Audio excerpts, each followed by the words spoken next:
Muito bem, gente. Olha só, algumas investigações que correm no Supremo Tribunal Federal sobre o comando do ministro Alexandre de Moraes conectam o antigo gabinete do ex-presidente da República, Jair Bolsonaro, diretamente à mobilização de atos antidemocráticos e lançam graves suspeitas sobre a existência de uma espécie de caixa 2 dentro do Palácio do Planalto. Seria a utilização de dinheiro vivo, proveniente inclusive de saques feitos a partir de cartões corporativos da Presidência da República e de quartéis das Forças Armadas. O principal foco da apuração dos fatos é em torno do tenente-coronel do Exército Mauro César Barbosa Cid, mais conhecido como Coronel Cid, ajudante de ordens de Jair Bolsonaro até os derradeiros dias do governo que acabou em 31 de dezembro. Segundo a reportagem publicada hoje no portal Metrópolis, o militar acompanhava Jair Bolsonaro em tempo quase integral dentro e fora dos palácios. Cid era o guardião do telefone celular do ex-presidente, atendia ligações e respondia mensagens em nome dele.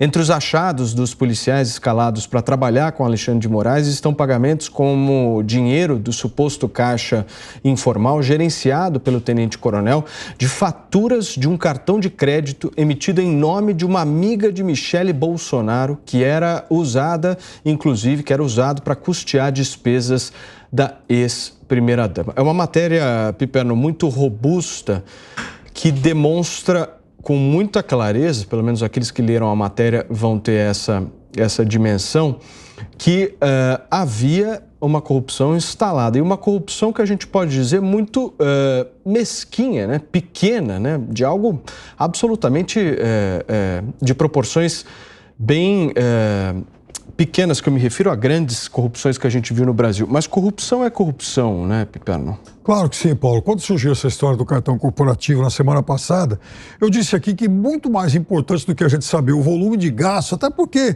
se um governante viaja muito, se ele tem um esquema de segurança maior e tal, é claro que isso vai acabar inflando os gastos desse cartão. Mas eu disse que muito mais importante, então, do que esse volume era a gente conhecer com detalhes a natureza desses gastos.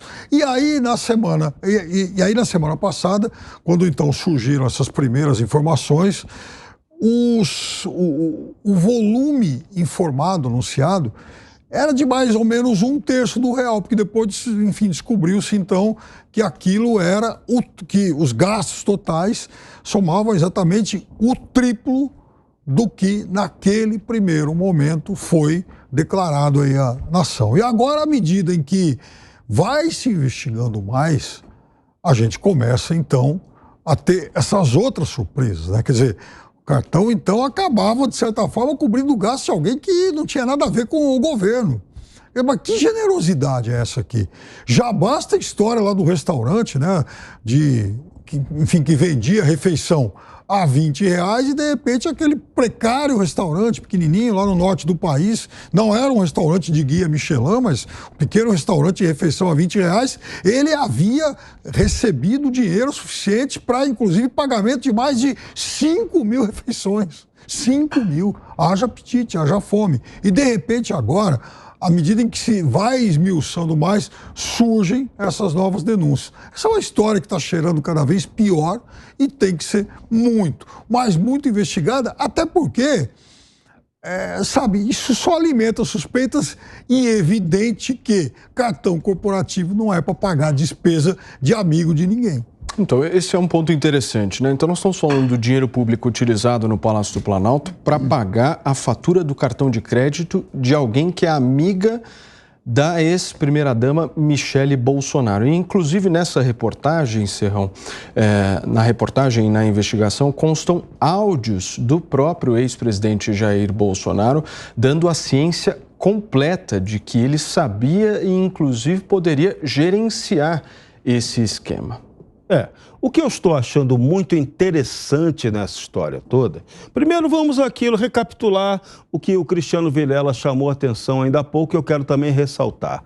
Foi um ato muito violento, foi uma coisa fora da curva do ponto de vista da institucionalidade, você pensar em afastar do cargo um governador ou mandar prender alguém que foi ex-secretário, foi ex-ministro da Justiça ou foi secretário do governo federal. Esse é o primeiro ponto que chama atenção. Outro ponto que chama atenção, como é que toda essa história sobre o ajudante de ordens do presidente da República vazou. Isso foi anunciado oficialmente pelo Supremo Tribunal Federal? Não vi não. Isso está sendo anunciado pelo portal Metrópolis. Então, vamos lá. Como é que essa história vazou? Ela pode ser real ou não? Essa é a questão. Tudo pode ser investigado. Agora, tudo pode ser vazado? Uma investigação pode ser vazada com a finalidade de gerar efeito político? Com a finalidade de tentar aí assassinar a reputação de alguém? Porque isso aí pode gerar uma crise militar, esse caso do Coronel Cid. O tenente-coronel Cid foi ajudante de ordens do presidente militar, aquele estafeta que anda com o famoso cordinha, anda com a cordinha, atendia o telefone do celular. O telefone dele, um dos telefones dele teria sido apreendido judicialmente para avaliar o que ele falava e o que o Bolsonaro também falava. Isso aí já é outra coisa também que preocupa do ponto de vista institucional. E tem mais um detalhe, esse coronel, ele foi designado pelo comando do Exército para ser o comandante do Batalhão de Operações Especiais que fica em Goiás.